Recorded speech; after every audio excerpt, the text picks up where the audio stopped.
sampai terakhir itu saya ya demi tidak mengecewakan Bapak itu saya ikutnya IPC, Mas. Sekolah tuh beli tuh video serial Harun Yahya tuh. Karena kita diminta untuk uh, doing what you told gitu ya. Itu jadi waktu S2 itu kita agak, saya ya terutama agak struggle nih, terutama di waktu itu S2-nya kan di UK ya. Itu di kelas gitu ya, antara orang Cina dan orang Itali. Nah, waktu itu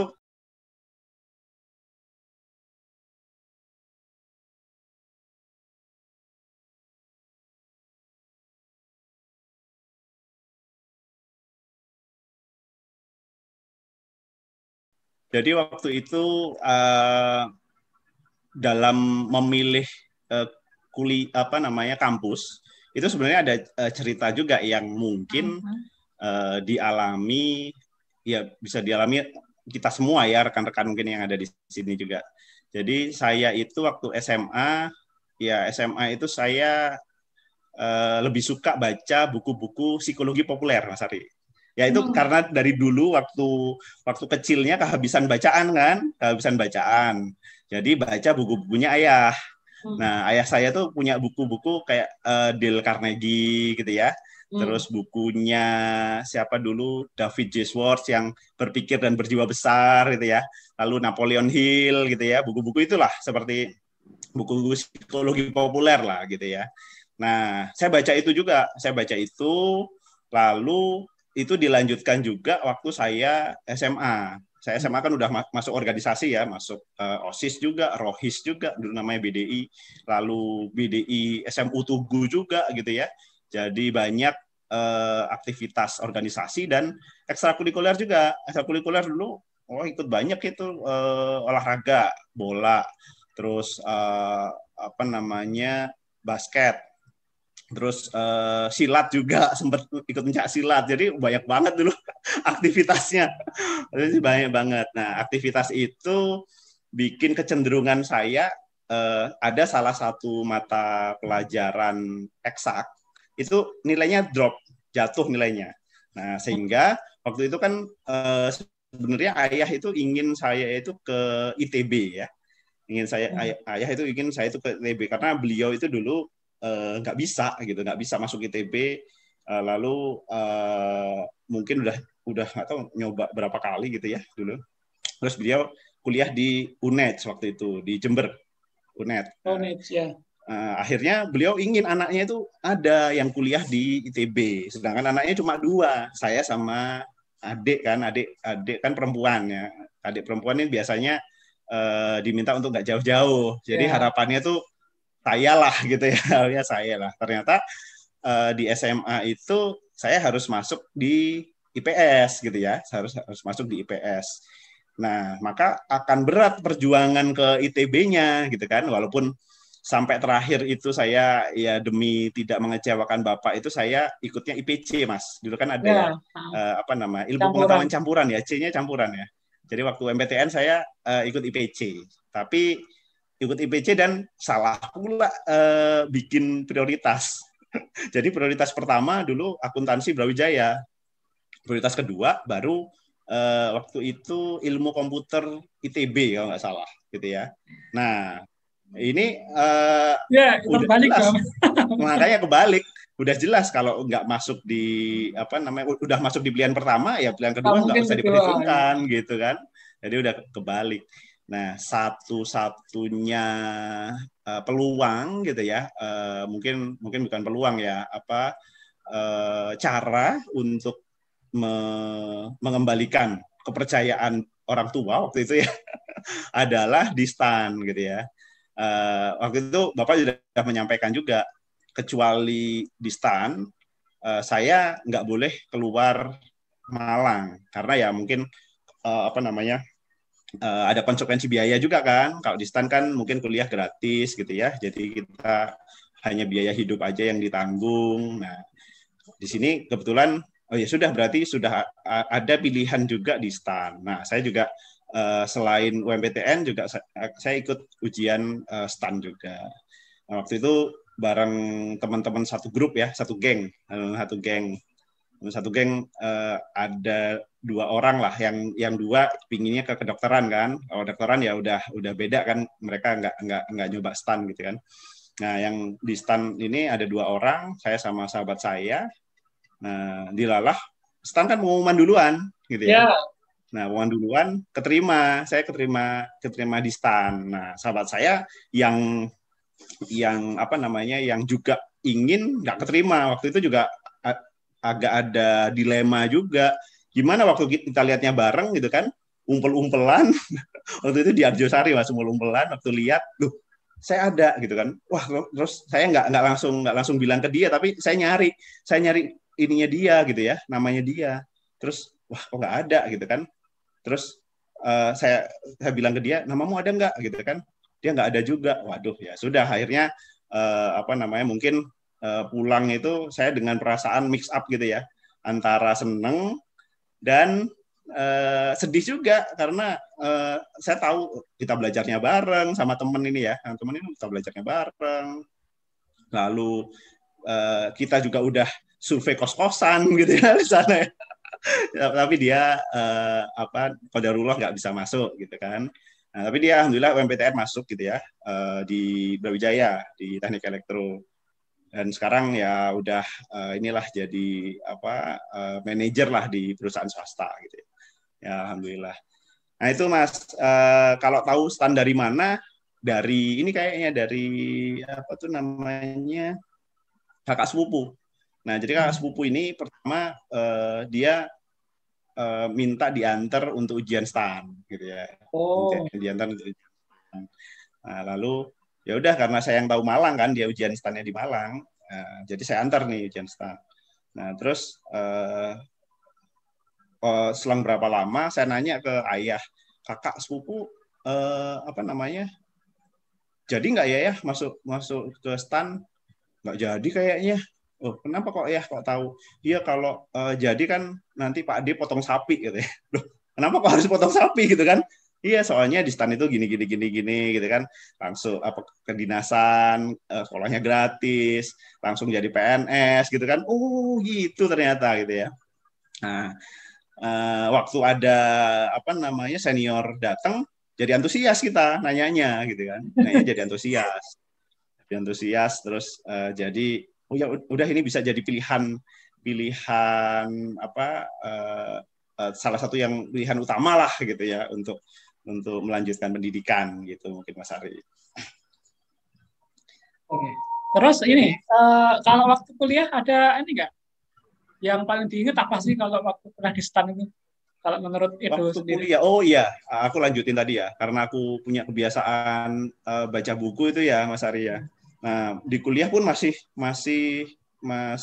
bawa buku bacaan itu dulu dari zaman SMA tuh. Dulu zaman SMA itu zaman-zamannya quantum learning ya.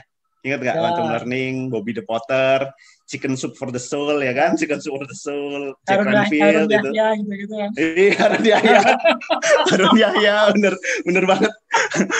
aku kaget banget loh waktu Harun Yahya ini belakangan ini ditangkap polisi ya di Turki ya. Waduh. Padahal dulu kayaknya hebat banget ada satu ensiklopedia. Saya kan dulu kebetulan juga pustakawan Mas. Nah kayaknya sekolah tuh beli tuh video serial Harun Yahya tuh, beli tuh video serial Harun Yahya, kita nonton di perpus gitu kan, ngadain acara kegiatan perpus. Nah itu tuh terus banyak lah gitu ya, kita saya masih baca, lalu ya apa, nggak lama ya langsung sibuk dengan organisasi gitu ya. Waktu itu Himas, saya nggak ke BEM karena BEM itu tampaknya sibuk banget, sedangkan saya itu punya beberapa organisasi selain Himas gitu ya, ada di Ikatan Mahasiswa Muslim, lalu ada di waktu itu masjid juga gitu ya, di MBM, lalu waktu itu ada kegiatan seni juga, waktu itu apa, azam nasid gitu ya, Oh saya dulu munsid juga nih, munsid. Oh, iya. dulu masih zaman nasid. Dulu masih zamannya nasid ya, masih zamannya nasid. Jadi direkrut untuk masuk nasid. Terus teater juga, teater nafas. Terus habis itu forum lingkar pena juga, dulu seneng nulis gitu ya, forum lingkar pena juga. Ya. Jadi Apa banyak namanya banget itu? aktivitas. Helvi Alumnus Tiana banyak Rosa. banget. Ya, Kenapa? Helvi siapa namanya? Helvi Tiana Helvi Tiana Rosa. Rosa. Helvi Tiana Rosa. Mana dia Lalu Asma. kita sempat ngundang siapa? Afifah Afra ke kampus dulu. Iya, jadi banyak banget apa namanya aktivitas yang dilakukan walaupun cuma 3 tahun di STAN ya, D3 gitu ya. Tapi kaya lah aktivitasnya, banyak lah gitu ya, ngundang Helmi Yahya gitu ya. Terus apa namanya, kita visit ke apa dulu namanya media. Iya, kita media dan lain sebagainya. Itu banyak banget ini apa yang kita lakukan walaupun cuma 3 tahun gitu ya. Apa sih yang paling membedakan kuliah di STAN dengan di lain tempat ya? Sejauh mungkin kan kita pasti bandingkan dengan teman-teman kita yang kuliah di luar gitu ya. Yes. Kalau menurut kamu apa yang paling membedakan gitu? Jadi kita itu sebenarnya apa ya, mungkin layaknya sekolah tinggi ya, jadi banyak praktiknya mungkin ya, banyak praktiknya, lalu kita ya semacam didoktrin gitu ya, didoktrin bahwa di STAN itu kamu walaupun dosennya ya katakanlah ngajarnya ini itu gitu ya, tapi kamu harus bisa karena inputnya ini udah bagus nih, prosesnya itu nggak usah diperhatiin lah, yang jelas input bagus, nanti outputnya ini juga pasti akan bagus gitu ya. Nah, itu yang didoktrin selama di STAN. Lalu pelajaran-pelajarannya lebih banyak ke namanya sekolah tinggi ya. Sekolah tinggi, jadi lebih banyak ke kedisiplinan, lalu lebih banyak ke materi-materi yang harus dihafalkan gitu ya. Jadi waktu itu saya merasa seperti itu. Lalu yang bagus juga banyak dosen yang dia nggak mau berpanduan pada buku Indonesia, Mas Ari. Jadi pinginnya langsung literatur dari luar. Akhirnya yaudahlah kita sekalian belajar bahasa Inggris sekalian lah kita sambil menyelam minum air kalau itu. Jadi buku dulu Warren Fish gitu ya, Kieso dari intermediate sampai advance gitu ya. Nah, itu modul-modulnya dari berbahasa Inggris. Nah, yang diajarkan GEP dulu ya. Kita kan GEP. Nah, sekarang mungkin lebih ke IFRS gitu ya. Tapi kita paling nggak sudah mengenal lah dengan istilah-istilah berbahasa Inggris, Mas Ari gitu ya. Nah, itu dulu yang saya rasakan selama 3 tahun. Kita kayak saya bilang dipaksa untuk memahami kondisi di STAN sendiri gitu ya, sehingga mungkin secara secara alam bawah sadar kita itu terbiasa untuk melakukan sesuatu yang disuruh. Ya, melakukan sesuatu yang disuruh, sehingga critical thinking-nya kurang. Nah, itu yang membedakan mungkin dengan yang lain, Mas Arya, yang lain itu ya. Emang bagus, banyak materi padat, berbahasa Inggris dari sumber aslinya gitu ya. Tapi kita terbiasa untuk melakukan apa yang disuruh. Sehingga kita tidak bebas untuk mengekspresikan pemikiran, mengekspresikan sesuatu. Toh ini nanti lulusannya nanti akan jadi PNS gitu kan. PNS kan doing what you told gitu kan. Melaksanakan apa yang disuruh. Nah, sehingga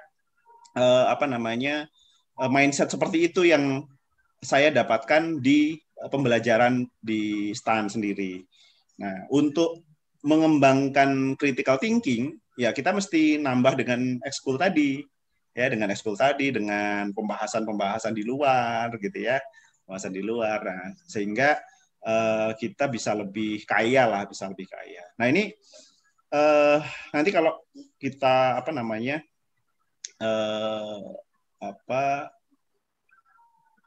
efeknya, Mas Ari, karena kita diminta untuk doing what you told gitu ya, itu jadi waktu S2 itu kita saya ya terutama agak struggle nih, terutama di waktu itu S2-nya kan di UK ya. Di UK kan dia mengedepankan critical thinking, Mas. Critical thinking. Jadi kalau kita hanya menulis apa yang kita hafalkan, kita baca gitu ya, sebanyak apapun itu hanya sampai merit, nilainya hanya sampai merit. Jadi nggak bisa distinction. Jadi nggak bisa lebih dari distinction itu lebih dari 70, Mas Ari. Jadi hanya bisa sampai merit. Ya, hanya bisa sampai merit, ya hanya bisa sampai 60-an gitu ya.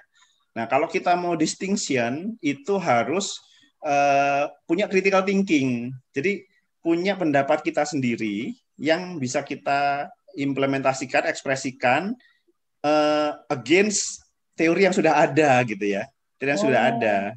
Artinya kita harus bisa mengkritisi lah teori-teori ini dari mana gitu kan. Terus kita kritisi yang cocok seperti apa. Nah, lalu to some extent gitu ya, to some extent ini cocok, to some extent enggak gitu-gitu. Jadi harus ada critical thinking-nya gitu. Nah, itu yang buat saya agak struggling waktu di S2. Nah, mungkin banyak dari kita juga merasakan hal yang sama kali ya, karena kita terbiasa di sekolah tinggi sebelumnya, diajari apa yang harus kamu hafalkan, apa yang kamu harus kerjakan. Nah, makanya itu kita agak perlu extra effort lah kalau di S2 gitu ya, terutama waktu tesis. Waktu tesis kan benar-benar harapannya tinggi gitu ya, harapannya tinggi. Nah, jadi itulah yang perlu kita adaptasi itulah yang perlu kita lakukan gitu, Mas Ari. Oh, tapi ya dulu kan Edo gimana? D3-nya kan STAN, terus D4 kan dulu D4 ya lanjutnya ya. Oh iya, D4 dulu, benar. Jadi kita berpisah nih, Mas Ari ya. Oh iya, kita dulu dipisahkan sekolah waktu dipisahkan sekolah. Waktu itu kenapa ya memutuskan D4 ya? Saya sebenarnya tipe-tipe orang yang nggak suka sekolah, Mas. Percaya nggak? Saya tuh tipe-tipe orang yang nggak suka sekolah. Belajar suka, tapi sekolah enggak, gitu ya. Sekolah enggak. Kenapa? Sekolah itu saya anggap formalitas gitu ya. Saya anggap formalitas. Saya anggap nanti yang penting kan implementasinya gitu ya. Yang penting itu pengalaman. Anggapan saya seperti itu. Jadi waktu tahun 2006 itu waktu tepatnya 2007 awal, tepatnya di Buton waktu itu saya udah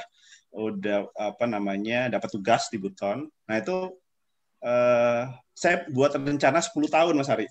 10 tahun. Nah, 10 tahun itu saya bagi menjadi 4 ya.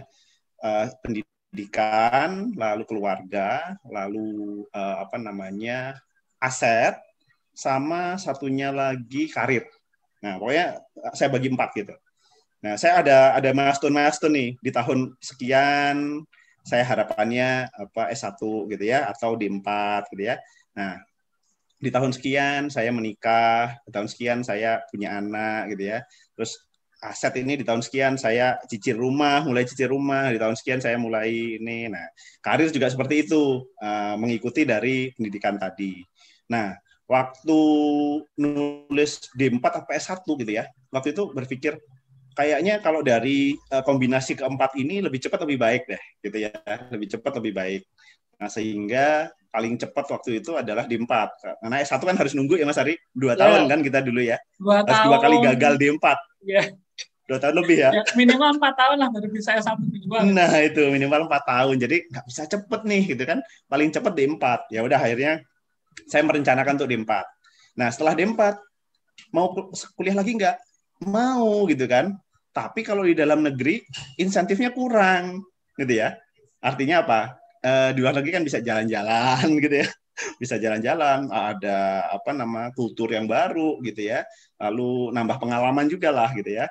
Nah, sebenarnya itu yang dikejar gitu ya. Akhirnya S2, S2 mau luar negeri. Tapi waktu itu luar negeri mana yang cocok ya? Bahasa Inggris biasa-biasa aja gitu kan. Gimana kalau Jepang aja gitu. Waktu itu udah kepinginan aja gitu, kebetulan ngikutin Jepang dari sejak sejak SMA gitu ya, atau kuliah awal-awal. Jadi wah enak lah, seru lah kalau ke Jepang gitu ya, budaya Jepang kan menarik ya untuk di pelajari. Nah, waktu itu gitu. Sehingga mau nggak mau, kalau mau cepat kuliah, itu D4 STAN gitu ya, D4 STAN. Walaupun waktu itu kita diskusi ya Mas Ari ya. Gimana waktu itu diskusi D4 ini walaupun gratis kata. Walaupun gratis tapi mahal loh, Dok, gitu kan. Aku juga, loh kok bisa mahal? Iya, waktu itu kita bandinginnya sama apa ya, tunjangan ya, tunjangan dan apa namanya? DL ya, dan DL waktu itu, DL kita luar biasa itu. Kita lagi apa ya, lagi boomingnya, lagi boomingnya. Surat tugas itu bisa 2 bulan ya Mas Ari ya, 2 bulanan ya, luar biasa waktu itu. Tapi ya udahlah, karena di planning saya sudah apa namanya, sudah dicantumkan ya, sudah waktu itu sudah dipikirkan bahwa yang paling cepat apa namanya D4, lalu D4 itu jadi saya juga bisa mulai mikir rumah gitu ya, mulai mikir rumah, nyicil rumah. Ya alhamdulillah nggak jauh dari yang saya perkirakan waktu itu ya. Nah, S2 ini juga menarik juga gitu ya. Saya sewaktu sudah lulus D4 nggak kepikiran sama sekali gitu untuk S2. Makanya kerja gitu kan. Waktu itu sudah penempatan ulang di Bali gitu kan. Lalu apa namanya, sudah posisi udah berbeda yang waktu itu jadi anggota tim, tapi sempat jadi ketua timnya Mas Ari ya waktu itu ya, karena saya lebih lama di APD waktu itu. Ya. jadi kita sempat bertukar peran ya. Jadi ketua tim gitu kan. Terus apa namanya, nah waktu itu benar-benar saya diperankan jadi ketua tim Mas di Bali itu. Nah, diperankan jadi ketua tim, sudah merasa apa ya, achievement-nya itu sudah cukup bagus lah. Jadi ketua tim BPKP itu kalau rapat sampingnya sekda gitu loh. Jadi jangan dikira walaupun saya lulusan D4 gitu ya, sampingnya itu Pak Sekda, dan ke kami itu ya, ke ketua tim itu nyebutnya Bapak gitu, menghormati sekali gitu. Jadi posisinya terhormat gitu ya. Nah, itulah di situ saya merasa ada achievement gitu ya. Ada achievement, lalu merasa apa namanya? Ya bikin semangat untuk kerja gitu ya. Sehingga gak kepikiran lagi untuk apa namanya? Sekolah gitu ya. Untuk sekolah walaupun masih dibutuhkan. Artinya masih dibutuhkan kan, kita sekarang S1 aja nggak cukup gitu ya, harus minimal S2. Bahkan sekarang kalau misalkan mau jadi pejabat minimal S3 katanya gitu kan, walaupun S3 kan cenderung untuk yang peneliti gitu ya, untuk akademisi gitu ya, tapi sudah ada stigma seperti itu di apa namanya, di pemerintahan saat ini. Nah, sehingga ya mau nggak mau kita mesti bersiap ke arah situ gitu, mau bersiap ke arah situ kalau mau apa kalau mau menyesuaikan dengan kondisi gitu Mas Ari. Oke, tadi kan sudah cerita apa di waktu kuliah di D4 maupun D3 di STAN ya. Cerita dong waktu di Inggris itu seperti apa sih kuliahnya, terus suasananya itu seperti apa bedanya dengan di Indonesia, ya masyarakatnya terutama, terus akademisnya gitu bedanya apa sih kalau di Inggris lawan di Indonesia itu seperti apa? Oh ya, di mana dulu? Tepatnya di mana? Iya, jadi tepatnya di Birmingham. Nah, Birmingham. Di belakang saya ini. Nah, di belakang saya ini adalah namanya apa itu? Aston Webb. Namanya apa? University of Birmingham, Mas. Oh, gitu. Apa? Nama universitasnya. Ya, jadi waktu itu gini, Mas. Ada program namanya Spirit ya. Scholarship Spirit. Program. Tapenas ya. Ya, to strengthening institution reform gitu ya. Jadi Spirit tahun kayak mulai 2011 kalau nggak salah ya, 2011. Nah, kami dapat infonya itu 2012 Mas Ari. Jadi ceritanya BPKP itu jadi participating agency gitu ya, PA, participating agency. Nah, Spirit ini loan dari World Bank ya, loan dari World Bank dibagi ke dua KL, yaitu Bappenas dan Kemenkeu. Kalau Kemenkeu, Spirit Kemenkeu itu untuk Kemenkeu, karena banyak ya eselon 1-nya Kemenkeu ya, tersebar di apa namanya seluruh Indonesia juga. Lalu kalau Bappenas kalau nggak salah untuk 10 KL termasuk BPKP salah satunya. Nah, masing-masing tahun ini ada kuotanya Mas Ari, ada kuotanya sehingga kita bisa bersaing di lingkup organisasi aja gitu ya, bisa bersaing di lingkup BPKP aja. Oh, Tapi anu waktu ya. Kuotanya tuh udah kuota per KL-nya mana berapa gitu ya? iya, ada kuota per KL. Oh, itu Nah, waktu itu itu apakah yang sekarang ini kah? Yang apa itu? sekarang Pusdiklat Tren itu kah? Yang Spirit itu? Iya, betul. Jadi sekarang itu Spirit udah Hmm. nggak ada gitu ya. Tapi konsepnya dibawa terus sama Bappenas, jadi beasiswa Pusbindik Latren.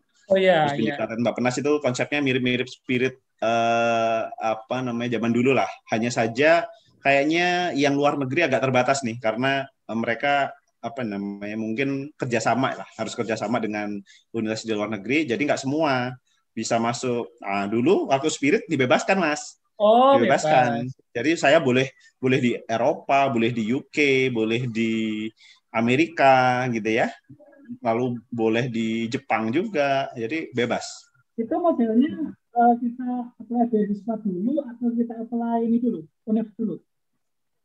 Uh, Dulu sih apply-nya beasiswa dulu ya. Beasiswa dulu. Oh, Kita dapat. harus Terus, tes ya dapat terus baru habis itu kita ada namanya apa pre-departure training gitu ya. hmm. Nah, sembari training, sembari kita nyari kampus gitu Oh, ya, nyari kampus. Jadi lebih mudah nyari kampusnya karena apa? Kita sudah pegang guarantee letter ya, ya. dari Spirit. Jadi kampusnya sih nggak ada masalah tentang biaya gitu ya. Ini scholarship gitu kan. Nah sehingga mudah untuk mendapatkan unconditional offer gitu dari universitas. Nah waktu itu sebenarnya saya nggak langsung ke UK Mas. Waktu itu masih ke Jepang. Karena apa? Oh, ya. Karena mikir waktu itu ya. Jadi saya kok dilalah gitu ya. Dilalah saya udah lupa. Saya nulis mau kemana itu udah lupa gitu ya. Tapi mungkin itu yang saya pelajari dari buku-buku quantum learning, mind map-nya Tony Buzan gitu ya. Lalu apa emotional intelligence-nya Daniel Goleman gitu ya. Jadi buku-buku itu ada ngajarin alam bawah sadar, quantum learning, quantum teaching gitu ya. Nah, kayaknya waktu saya tulis itu masuk di alam bawah sadar saya sehingga secara nggak langsung kita itu ter apa ya terdrive untuk ke sana gitu ya. Jadi alam bawah sadar kita itu mengarahkan kita untuk ke sana. Gitu. Nah, waktu itu saya nyari Jepang. Jepang ini mana sih yang berbahasa Inggris itu susah Mas. Nyari yang berbahasa Inggris. Jadi ada Waseda, tapi Waseda itu bukan ini ya, bukan apa namanya universitas swasta lah, bukan negeri gitu ya, Waseda. Nah, waktu itu saya sembari nyari-nyari ya di Australia juga, di Inggris juga waktu itu. Nah, terutama nyari yang 2 tahun, Mas. Nah, rata-rata kan Oh, di Inggris 1 tahun, ya. ya kan? Karena apa? Spirit itu 2 tahun beasiswanya. Jadi kalau cuma dipakai setahun rasanya sayang gitu. Apalagi keluar negeri, lalu Ya, waktu itu ya. sudah berkeluarga, rencana mau bawa keluarga kan. Kalau setahun rasanya sayang banget gitu kan. Ya, akhirnya nyari yang 2 tahun. Nah, ternyata di Inggris tuh dapat Mas, dapat yang 2 tahun, program 2 tahun. Nah, tapi belakangan kita ketahui program 2 tahun itu sebenarnya untuk matrikulasi gitu ya. Tahun pertamanya matrikulasi. Jadi sebenarnya kalau apa mau masuk ekonomi tapi belum punya basic ekonomi harus ikut yang tahun pertama. Lalu yang bahasa Inggrisnya kurang harus ikut tahun pertama gitu. Terus yang apa namanya ya rata-rata dua itu yang harus ikut tahun pertama. Nah, saya harusnya bisa ikut langsung tahun kedua, artinya langsung masternya, nggak usah di diplomanya kan ada namanya GDPA ya, Graduate Diploma Business Administration tahun pertama itu. Jadi kalau mau jujur gelar saya sekarang 2 harusnya, DBA ya, Diploma of Business Administration, sama MSc gitu kan, Master of Science yang di International Accounting and Finance gitu. Nah karena 2 tahun itu saya pilih Birmingham. Nah, waktu itu apa namanya belum searching tuh Mas di Birmingham itu gimana, itu belum searching, malah malah istri yang duluan kan, mungkin waktu itu saya juga disibukkan antara training dan kerja. Nah istri juga bantu-bantu searching nih bagaimana ininya kehidupan di sana, lalu bagaimana pendidikan anak-anak gitu ya, bagaimana kesehatannya. Dan di Inggris itu waktu itu gratis semua, pendidikan gratis, kesehatan gratis gitu ya. Apalagi untuk anak di usia di bawah 18 tahun, wah itu free semua, pelayanan free, mau Oh, rawat inap, mau gigi, mau mata, mau wah ini semua free. Nah, jadi wah menarik juga untuk ke sana gitu ya. Soalnya di beberapa negara Eropa kan mahal ya, apalagi di Australia gitu kan juga mahal ini apa biaya asuransi. Di beberapa negara Eropa juga require asuransi. Pendidikan mahal, kesehatan mahal. Nah, di Inggris gratis. Ya, akhirnya kita memberanikan diri lah, walaupun nggak ada teman, nggak ada saudara, nggak ada siapapun di Inggris gitu ya. Ya udah memberikan diri ke Inggris. Nah, krusialnya ya waktu nyampe di sana kan nggak ada yang dihubungin kan. Nah, akhirnya sebelum berangkat sana cari-cari temen di Facebook waktu itu. Di Facebook ketemu senior Stan yang lagi PhD di Birmingham. Ya, apa nanya-nanya gitu ya, nanya-nanya. Waktu itu beliau dari BPK. Dari BPK ada 2 orang di sana, satu tinggal di dekat kampus, satu agak di kota gitu ya, di Aston. Nah, nanya-nanya lalu ini nah kebetulan beliau ada teman yang apa ya mau pulang ke Indonesia, jadi flatnya kosong.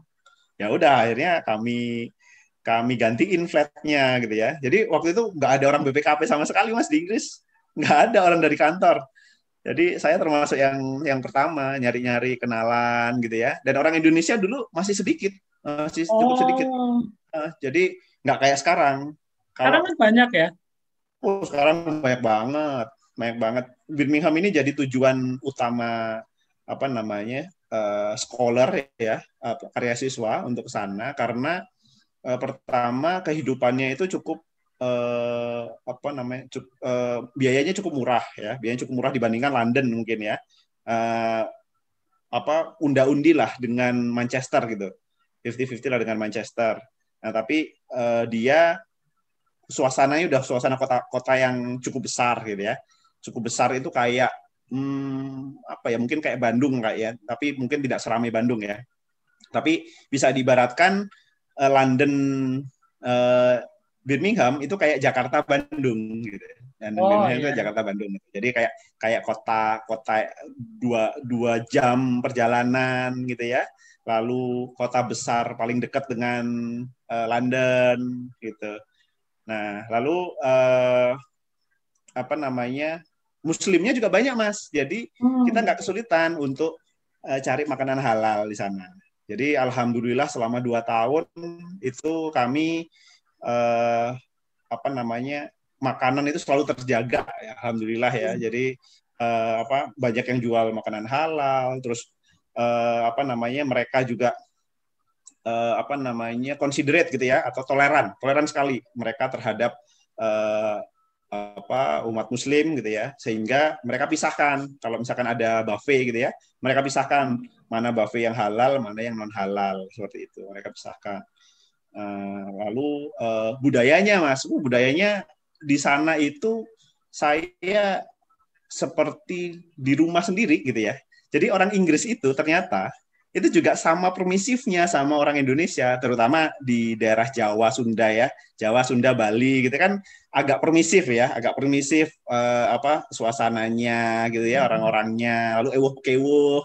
Nah itu sama di UK juga seperti itu. Apa mungkin karena mereka monarki ya, mereka kerajaan gitu. Jadi masih ada leveling di situ gitu ya, Masih mirip-mirip gitu ya. strata masih mirip-mirip. Nah, cuma yang saya apa namanya kagum dengan orang sana itu asertif. Jadi mereka cenderung asertif. Kalau misalkan ini nggak fair, mereka cenderung outspoken. Jadi cenderung untuk menyampaikan. Oh, kayak misalkan saya dulu kan anak ada ekstrakurikuler ya, berenang, terus apa main biola. Nah, saya tuh beberapa kali telat tuh. Nah, saya dimarahin sama gurunya. kamu nggak fair terhadap anakmu gini-gini. Kalau terlambat, kasihan anakmu. Pertama ketinggalan dengan anak-anak yang lain. Lalu apa namanya apa nggak maksimal gitu kan. Jadi beda apa nggak bareng lah sama anak-anak yang lain gitu kan. Nah, lain kali jangan terlambat ya gitu. Jadi Oh, dimarahin gitu kan. Jarang ada guru memarahi apa namanya wali murid ya kalau di Indonesia ya. Nah, tapi ini apa namanya berlaku kalau di UK sana. Jadi jadi kita ini ya. Menariknya tuh yang disalahkan adalah orang tuanya. Berarti orang tuanya itu salah betul. dalam istilahnya yang ngurusi anaknya gitu ya. Iya, jadi kayak gitu. Jadi Oh, bukan anak yang terlambat dimarahi gitu misalkan loh. iya, terlambat. Saya kan dulu memang apa namanya harus jalan kaki ya. Waktu itu harus jalan kaki dari rumah ke tempat tempat waktu itu tempat berenangnya agak jauh lah 4 kilo lah. 4 kilo sorry 2 kilo tapi nanjak. 2 kilo tapi nanjak. Nah, itu saya jalan. Ya mungkin apa ada kalanya ada kesibukan lain kan dulu part time juga ya ada part time dulu pulang terus habis itu ganti seragam nganter anak kan gitu ya jadi ada kalanya terlambat gitu ada kalanya ini tapi ya kita langsung disampaikan gitu kalau kalau ada yang mengganggu fairness tadi lah mengganggu fairness tadi kita langsung disampaikan dan itu juga saya kira bagus itu ketegasan gitu ya Ya, ya. ketegasan agar tidak terulang lagi jadi permisif sih permisif kayak misalkan ada orang apa mungkin katakanlah kalau di kita mungkin kayak hooligan itu masih ada tuh mas jadi yang minum-minum di bar gitu kan masih ada gitu tapi ya orang permisif nggak langsung di apa nggak langsung di tegesin gitu nggak langsung dimarahin nggak langsung di apa gitu ya jadi dibiarin aja karena apa eh, nyari gara-gara lah kalau kalau sama orang mabuk sama orang apa gitu nyari gara-gara lah nah itu permisivitas seperti itu gitu ya di apa namanya diimbangi dengan asertif tadi dengan asertif tadi nah itu di UK itu saya rasa cukup ideal lah budayanya untuk itu gitu ya ditambah mereka toleran sekali terhadap apa namanya uh, Beda ras, beda apa agama kelompok gitu. lain gitu ya. Ya beda ras, beda agama itu mereka toleran sekali. Dan kalau ada yang nggak toleran, nah itu mereka juga ada kayak ini mas, apa model kayak apa ya namanya rasan-rasan gitu loh. Rasan-rasan itu apa sih namanya? Kayak kontrol sosial lah, kontrol sosial lah. Jadi Oh, sempat tetangga sebelah gitu ya, tetangga sebelah kan kebetulan nenek tua gitu ya, nenek tua. Itu sering sering sering apa namanya? Sering eh, apa ngasih ngasih coklat ke anak-anak gitu-gitu kan ngasih coklat ke anak-anak sering sering sering ini gitu eh, apa namanya main-main gitu kan nah tapi ada kalanya juga waktu kita ngobrol eh, beliau menceritakan kalau tetangga yang atas seperti ini, tetangga yang sebelah sini seperti ini, gitu-gitu kan. Jadi, berarti oh berarti anu sebenarnya juga sama aja ya, gibah sama juga aja ya. di kita. Jadi Gibah ada juga gibah berarti. juga di sana, gitu kan. Tak pikir di sana itu namanya orang di apa ya negara maju, ya udahlah, nggak ada lah individu-individu lah gitu ya. Kalau misalkan tidak bersinggungan dengan apa namanya hak saya, properti saya, ya sudah gitu kan. Ya sudah nggak usah di ini. Tapi ternyata ini apa nggak seperti itu gitu ya. Ada kontrol Hmm. sosialnya juga. Mirip-mirip seperti di kota-kota besar di Jawa lah. Mirip banget. Menarik Mas Ari. Jadi Kalau itu yang ini, bikin betah sebenarnya. kalau dunia akademisnya gitu ya minimal bandingkan yang sudah dialami di Indonesia dengan sana itu bedanya apa sih? Tadi kan sudah disebutkan sedikit yang critical thinking tadi itu ya. Itu Benar. apa? Critical thinking Pengaruh itu. sekali di situ atau hal yang ada yang lain juga yang dirasakan gitu. Kalau tugas-tugas itu sama Iya, aja, gitu. Atau gimana? tugas sama banyaknya sama apa namanya sama banyaknya sama deadline-nya juga gitu ya. Lalu apa namanya? Oh, di sana itu kalau di Inggris ini mungkin di Inggris ya. Jadi sudah menjadi bahan pembicaraan di kalangan akademisi. Hmm? Jadi Inggris itu bikin tulisan apa aja itu seperti sastra gitu ya. Dia nyari kata-kata yang sulit-sulit gitu, yang Oh tinggi-tinggi, yang gitu. canggih-canggih gitu ya kata-katanya. Jadi mungkin nanti bisa bisa dibandingkan deh, baca tulisan orang yang mungkin akademisi dari UK Nah, ya dengan yang dari Amerika. Nah, lebih jelas mana kira-kira? Kalau saya sih, di dalam field saya kan saya, tesisnya dulu atau disertasi kalau sana ngomongnya dissertation. Dissertationnya itu value for money audit gitu ya. Ada performance budgeting yang saya ambil dari, apa namanya, dari Amerika. Kalau performance budgeting lebih ke Amerika, tapi kalau yang di UK ini lebih ke value for money audit ininya apa namanya, apa, majornya gitu ya atau bidang-bidangnya. Nah, yang di Amerika itu lebih lebih enak untuk dibaca gitu ya, lebih walaupun to yang the nulis point juga gitu ya. sama-sama dosen di sana. Lebih enak, lebih to the point gitu ya, lebih to the point, nggak muter-muter gitu ya. Nah, kalau di UK ini kita ini maksudnya apa ya gitu ya, masih masih ini maksudnya apa ya gitu ya. Kata-kata ini kayaknya aku belum pernah dengar sama sekali lah. Lihat lagi di kamus, lihat lagi, wah itu yang agak Oh. beda kayaknya, yang agak beda di UK. Lalu ada privilege Mas. Nah, Nah kayak Mas Ari ini kan harus harus bikin jurnal ilmiah ya, yang nah, nanti diterbitkan di internasional ya. Nah, kalau kami udah nggak usah. Jadi kami itu, University of Birmingham itu levelnya udah internasional. Ketika tulisan diterima saya gitu. gitu ya, saya diterima, berarti sudah levelnya sudah internasional gitu ya. Privilege-nya itu gitu. Jadi nggak susah-susah nunggu kapan jurnalku terbit, kapan artikelku terbit gitu, nggak susah-susah seperti itu. Jadi sekali itu sudah dinilai, dinyatakan lulus dengan nilai, ya kalau lulus itu di atas 50 lah ya. Lulus itu di atas 50. Nah, itu udah pasti bertaraf internasional gitu ya. Nah, apakah lulus itu dengan catatan atau tidak? Nah, itu nanti yang membedakan. Tapi Jadi gini, aku pengen nanya gini. Itu sebenarnya lebih ke arah kan setahu saya itu Inggris itu kan lebih apa istilahnya itu kebanggaan terhadap dirinya lebih tinggi ya kalau nggak salah ya. Inggrisnya gitu loh.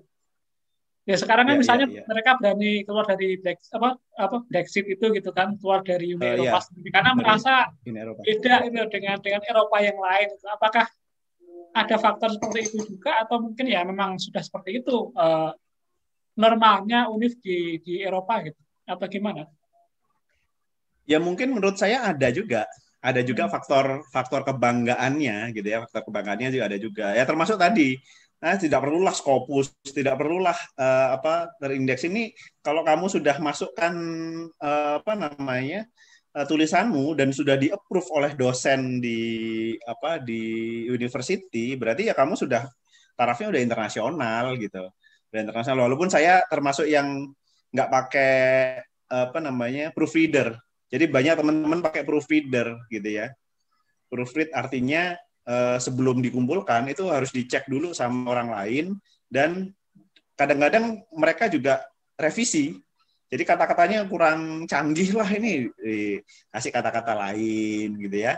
Nah itu kadang-kadang mereka juga sering revisi seperti itu. Nah kalau saya selain proofread mahal gitu ya, selain proofread mahal ya udah pede aja dengan kata-kata sendiri. Namanya apa namanya tadi, English yang berbau-bau Indonesia gitu ya. tapi ya alhamdulillah dinilai baik gitu ya, dinilai baik apa namanya dissertationnya dan alhamdulillah lulus gitu ya. Oke itu Mas Ari. Kalau perbedaan Inggris dengan barangkali di sana pernah ketemu teman-teman di Eropa bagian yang lain itu ada nggak yang terasa gitu? Entah itu Hmm, budayanya, entah itu akademisnya gitu. saya nggak terlalu bandingin ya Mas, tentang apa Inggris atau Eropa, tapi dari diskusi-diskusi dengan teman-teman yang kuliah di Belanda, di Jerman, ini kurang lebih sama kayaknya, kurang lebih sama. Yang agak beda itu kalau kita di Amerika dan di Australia itu agak beda tuh. Apa? Perbedaannya apa? Kalau Amerika itu kalau saya diskusi mereka tuh lebih lebih kayaknya lebih lebih nurture ya, lebih nurture, lebih lebih apa namanya, apa kalau nurture itu apa ya, lebih memberikan insight gitu loh, memberikan insight, ngajar seperti ini gitu. Kalau kalau saya lihat ya. Nah, kalau di Inggris ini kayak ngasih hints doang. Kamu hintsnya ini, kamu explore, kamu baca gitu, kamu ini critical thinking. Jadi dosen kalau ngajar itu cerita apa pengalaman, cerita implementasi gini, terus kasih hints, oh ada teori ini loh, ada teori ini. Nah, silakan kalau mau baca explore silakan sendiri gitu. Nah, saya ibaratnya seperti itu yang saya dapatkan di Belanda juga kurang lebih sama. Nah, kalau di Australia ini agak lebih kompleks ininya, apa namanya, sistem akademisnya. Dari penilaian aja kayaknya lebih banyak Australia ininya, apa levelnya. Jadi dia ada merit, distinction, ada high distinction gitu. Jadi pembagiannya. Kalau di Inggris distinction itu sama levelnya, mau 70 mau 90 sama gitu ya, levelnya sama. Maka dari itu dapat 70 aja susah gitu. jadi jangan heran kalau di Inggris itu nilainya aduh. Kalau di kita 65 itu kan apa ya? C plus ya. C plus kan Mas? C plus kalau 65. Kalau di sana udah merit itu. Udah stratanya level 2 udah. Tapi batas lulusnya kan 50. Iya, batas lulusnya pasnya itu 50. Merit itu di atas 60. Udah lulus ya, 51 udah lulus berarti. 51 udah lulus, betul. 51 udah lulus, pas gitu ya. Kalau merit itu di atas 60. Nah, di atas 70 distinction gitu. Nah, di atas distinction nggak ada lagi. Jadi 70 sampai 100 levelnya. Jadi dapetin 70 itu susah banget gitu loh kalau di sana. Nah, cuma memang teman-teman yang terbiasa critical thinking, bahasa Inggrisnya bagus, nah itu bisa lah cope up dengan sana. Nah, mungkin itu sih perbedaan yang saya ketahui ya. Saya kan nggak tahu juga bagaimana tapi kesan saya sewaktu diskusi dengan teman-teman seperti itu. Kalau mahasiswanya di sana kan juga pasti beragam ya dari berbagai dunia gitu ya, berbagai negara juga ya. Itu apakah, karena saya kan belum pernah mengalami di luar negeri seperti apa. Kalau di sini kan paling antar daerah saja gitu ya. Apakah juga ya seperti biasanya kuliah, maksudnya ya nggak ada blok-blokan gitu, nggak ada ini gitu. Sebenarnya waktu itu kita saya pada waktu apa ya namanya China boom ya. Jadi pada waktu ada ekspansi apa namanya karya siswa scholars dari Cina ke Inggris. Jadi kalau Birmingham itu Birmingham Business School ya, kan BBS gitu ya, Birmingham Business School gitu. Kadang-kadang suka diplesetin jadi Beijing Business School. Karena apa? Banyak orang Cinanya gitu. Orang Cinanya itu bisa sampai mau lebih dari 50% lah. Lebih dari 50%. Khusus di akuntansi itu lebih banyak lagi gitu ya. Lebih banyak lagi mahasiswa Cinanya. Mungkin sempat 70 sampai 80% gitu ya. Nah, waktu saya di GDBA itu agak mix up walaupun mungkin 50% lah.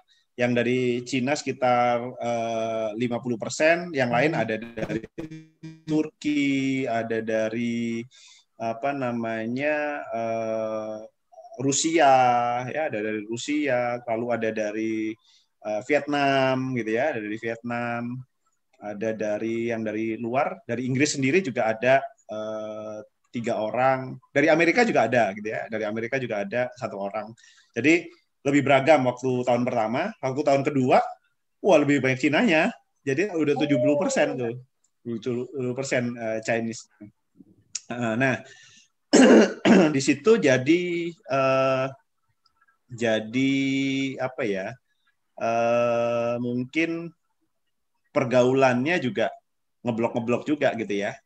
Nah, jadi kadang-kadang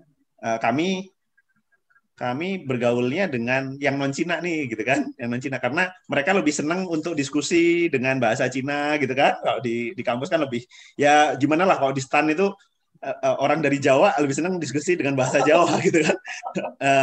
Sampai orang Batak yang tinggalnya sama orang Jawa juga bisa bahasa Jawa gitu. Nah itu. Jadi sama seperti itulah. Walaupun kalau di lingkungan formal lingkungan formal, sekalipun ada dosen yang dari Cina, mereka selalu bilang ke mahasiswa yang dari Cina, oh saya nggak mau jawab kalau pertanyaannya nggak pakai bahasa Inggris gitu. Nah jadi bagian dari asertifnya dia gitu ya, ketegasannya dia. Nah ini kita jadi jadi ya gitu, kita punya teman main sendiri, teman diskusi sendiri gitu ya. Kalau teman saya dari Vietnam, dari Rusia gitu ya, dari Turki, ya ngobrolnya seputar itu. Kadang-kadang ada yang beberapa sempalan-sempalan dari grup Chinese tadi gitu ya, yang biasanya menyendiri 2 orang 3 orang. Nah itu kadang-kadang kita ajak gabung juga, ajak diskusi. Soalnya memang Cina kan jadi kekuatan ekonomi baru ya.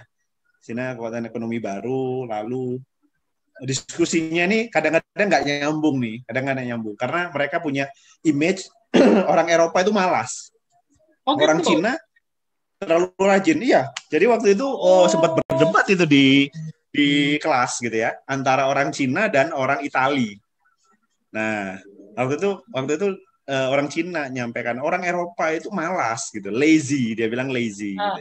Kenapa?